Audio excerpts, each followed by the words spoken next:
जिन गरीबों की उन्होंने मदद किया, सुख में दुख में काम किया, वो गरीब उनको मसीहा मानता है अपना। मैं उनके साथ था।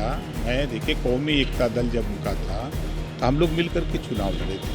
ये घटना दुखद है, ईश्वर के आगे किसी की चलती नहीं है। बेटे उनके उम्र की डिमांड हुई कि मजिस्ट्रेट की जांच, मजिस्ट्रेटियल जांच का, तो उसमें सरकार के तरफ से मजिस्ट्रियल जांच के आदेश दे दिए गए हैं। मोदी जी, आपने एक बयान दिया है जिसमें मुख्तार अंसारी को आपने क्रांतिकारी और गरीबों का मसीहा कहा है, इसको नहीं, देखिए जिन गरीबों को उन्होंने मदद किया है वो मसीहा मानते हैं।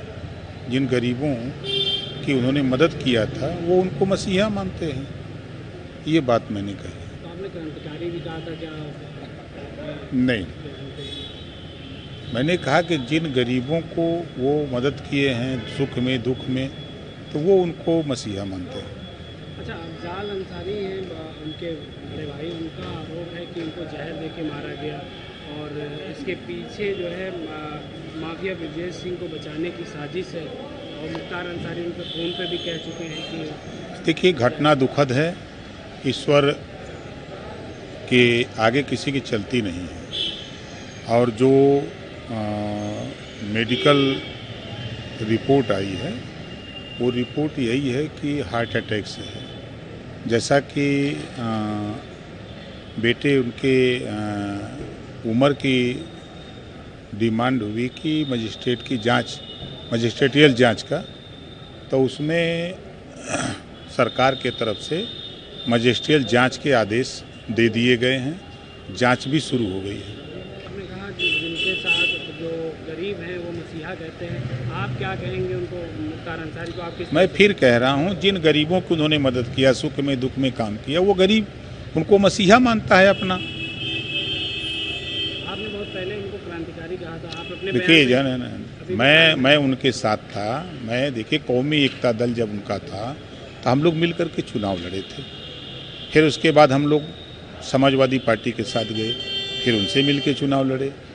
उसके बाद फिर हम एनडीए में शामिल हैं भारतीय जनता पार्टी के साथ, तो भारतीय जनता पार्टी की सरकार बनाने के लिए हम लोग लड़ रहे हैं।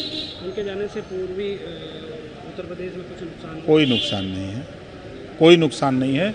जो लक्ष्य हम लोगों का, उस लक्ष्य की पूर्ति के लिए हम लोग अपने काम पर लगे। मुख्तार अंसारी के बड़े भाई अफजाल अंसारी का कहना है कि प्रधानमंत्री इस बार जो है 400 सीट पार नहीं हो पाएंगे। इसको किस तरह से देखते हैं? सरकार को लेकर उन्होंने तंज कसा है।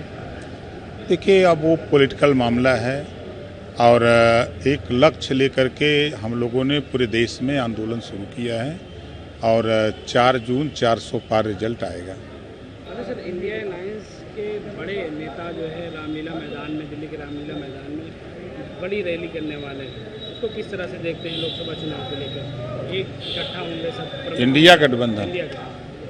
देखिए जनता को ठगने वाले लोग, जनता को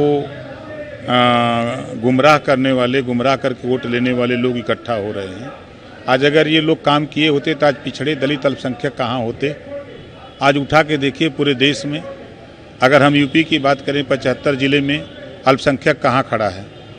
अल्पसंख्यक जब आज़ादी के बाद नौकरियों में 38% था, कांग्रेस सपा बसपा ने इतना विकास किया कि आज 1% नहीं है। पिछड़ों की बात करने वाले जो लोग इकट्ठा हो रहे हैं, ये लंबे समय तक दिल्ली में और लखनऊ में अकेले शासन किए, मिल के शासन किए, मिली जुली गवर्नमेंट दिल्ली और प्रदेश में थी। इन लोगों ने विकास की बात क्यों नहीं की? जब महिला आरक्षण बिल पास करना था तब इनके पास समय नहीं था, तब इन लोगों को याद नहीं आया। जब गरीबों के इलाज के लिए 5 लाख रुपए देने की बात आई तो इनको याद नहीं आया। अगर ये काम किया तो एनडीए, देश के प्रधानमंत्री माननीय नरेंद्र मोदी जी के नेतृत्व में हुआ। जो योजनाएं बन रही हैं उन योजनाओं का लाभ गरीबों को मिल रहा है, इस नाते वो लोग परेशान हैं। तो परेशानी से वो रैली नहीं, कुछ करें। जनता चुनाव लड़ रही है मोदी जी को प्रधानमंत्री बनाने के लिए। सर, चुनाव की क्या तैयारी है? उत्तर प्रदेश की 80 लोकसभा सीट जीतेंगे। कहीं कोई लड़ाई नहीं है, विपक्ष आपस में लड़ रहा है और आपस में लड़ करके वो बिखर चुका है।